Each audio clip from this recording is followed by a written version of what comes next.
You are a Bangladeshi citizen, तो आप इसको लेके क्या रिएक्शन देंगे और क्या करेंगे, क्योंकि you are a member of the assembly also. हम कानून में क्या लिखा है हम देखेंगे, कानून से हम लड़ाई करेंगे। हम भी देखा है बांग्लादेश में, बांग्लादेश का आइडेंटिटी है, मेरा बर्थ सर्टिफिकेट भी सोशल मीडिया में बहुत वायरल हो रहा है। हेडलाइन त्रिपुरा में भी लिखा है और दैनिक संवाद में भी लिखा है, तो वायरल हो। बाकी जो सोशल मीडिया में बहुत वायरल हो रहा है। ओनली मेरा के लिए नहीं, मैंने देखा हमारा चीफ मिनिस्टर को हमारा MP साहब विप्लव जी का ID कार्ड और उनका बर्थ सर्टिफिकेट भी वायरल हो रहा है।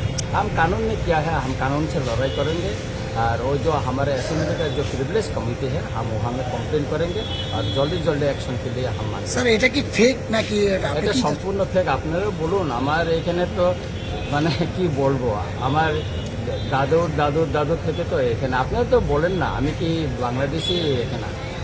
এখন কথা হচ্ছে কি এটা কোথায় ওরা পেয়েছে, কোথায় কি কে বানিয়েছে, এটা বানিয়ে এটা ভাইরাল করেছে, সেটা খুঁজে বাইর করার জন্য আমি কেস করব। আইনের মাধ্যমে আমি লড়াই করব। ওরা যারা এটা বিরোধিতা আমার এগেন্সে যারা ভাইরাল করেছে এই ID কার্ড এবং জন্ম সার্টিফিকেট নিয়ে আমি আইনের লড়াই করব। স্যার একটা কমন চিজ আমরা